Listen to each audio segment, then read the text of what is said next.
Hey, good evening, South Mississippi. Chief Meteorologist Eric Jeansonne here. We'll do a quick update on the forecast across South Mississippi. Overall, things compared to the last few days have been a little bit more unsettled across the area.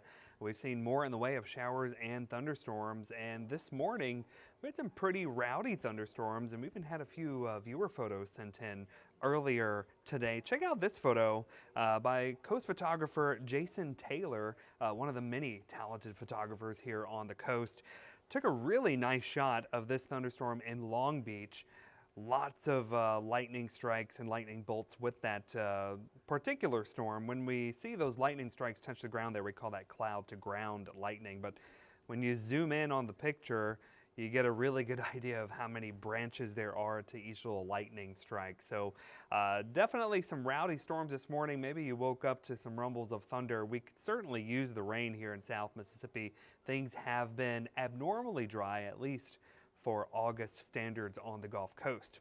Yesterday, we had a few thunderstorms pop up over Jackson County, and those produced what is known as a pileus cloud or a pileus cloud. It's also known as a cap cloud, or sometimes referred to as a scarf cloud, and you can sort of see why when you look at this photo sent in by Drew Edgecombe. So he was in D'Iberville looking off towards the east, towards Jackson County, and you could see this giant cumulonimbus cloud building as that thunderstorm was growing over Jackson County.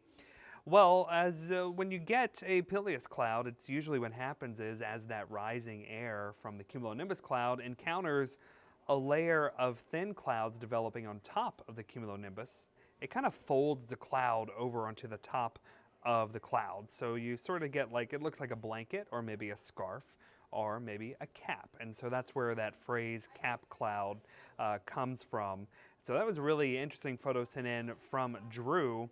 He also sent another close-up shot as the cap cloud was beginning to organize. You could see the actual cloud kind of folding over the top of the cumulonimbus out there.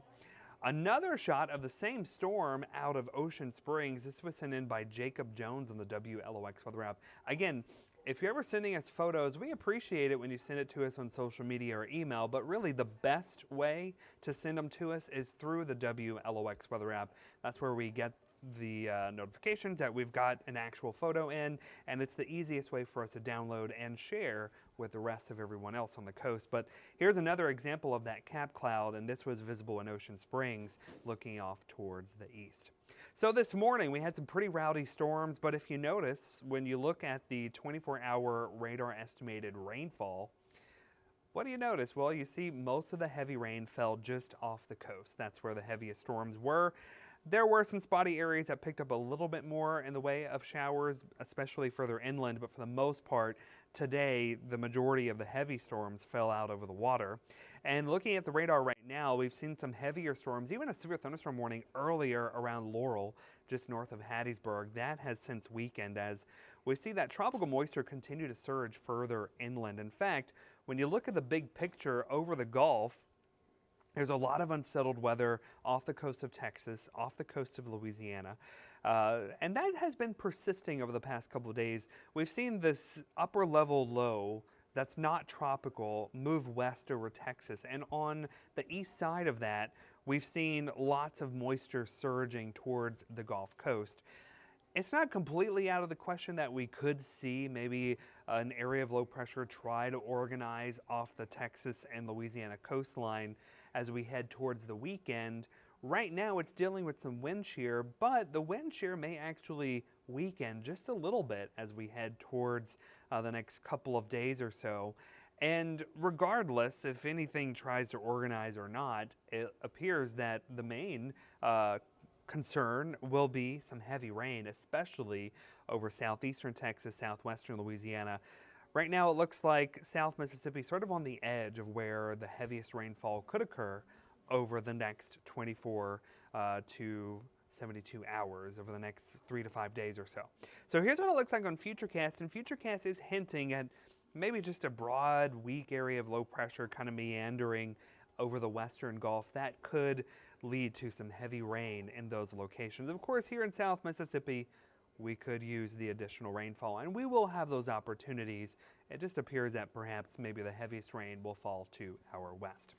Looking outside now, things are a little gloomy out there, and the benefit of the cloud cover is that we are seeing temperatures in the 80s right now, 86 at the airport in Gulfport. Tomorrow morning, we're waking up, there could be some coastal showers and thunderstorms like what we saw this morning. And as we go into the afternoon, pretty much the same thing, hit and miss showers and storms. I don't think everybody gets heavy storms tomorrow, but if you do, it'll put down some locally heavy rain, some gusty winds, and of course some lightning as well. So here's a look at futurecasts in the morning. Temperatures starting out in the 70s. As we go throughout the day, we'll climb into the 90s. Where we don't see the showers and storms, that's where we could see those temperatures climbing into the mid 90s. And of course, the heat index values will be in the 100 to 105 degree range, maybe a little bit higher at times. All right, so a quick update on the tropics. We sort of talked about the tropics a little bit over the Gulf, but we are keeping an eye on this one area that the National Hurricane Center has highlighted and has given a low chance for developing over the next 2 to 7 days. It's this tropical wave well east of the Lesser Antilles. Not much to it right now, and we don't expect any rapid development with this, as it will be slow to get organized and move off towards the west. And if you also notice, we see a pretty robust tropical wave coming off the coast of Africa. So we are pretty much in the peak of hurricane season, and between now and the beginning of October, that's generally when we see about 85% of our tropical systems that form in the Atlantic Basin during hurricane season. So we are starting to get into the real part of when we typically see storms developing. So that's why we're going to keep an eye on everything that we see out there, including this area of disturbed weather out of the Gulf. But we are starting to see, at least temporarily, some of that convection with those storms beginning to deteriorate. All right, so again, as we go into the weekend, of course, big weekend, Labor Day weekend, Monday. Each day will have that opportunity for hit and miss showers and storms. It doesn't necessarily look like a washout, but I certainly would have some backup plans if you're planning some beach time or some outdoor activities into the weekend, early next week. Just make sure you have a backup plan just in case some of those showers and thunderstorms decide to pay you a visit. So we'll keep an eye on those rain chances. We'll keep an eye on the tropics, and of course, you can always get the latest forecast on the WLOX weather app. You can also download, if you don't have it, on the Apple Store or the Google Play Store. And of course, we will have the latest forecast coming up tonight at 10 o'clock on WLOX.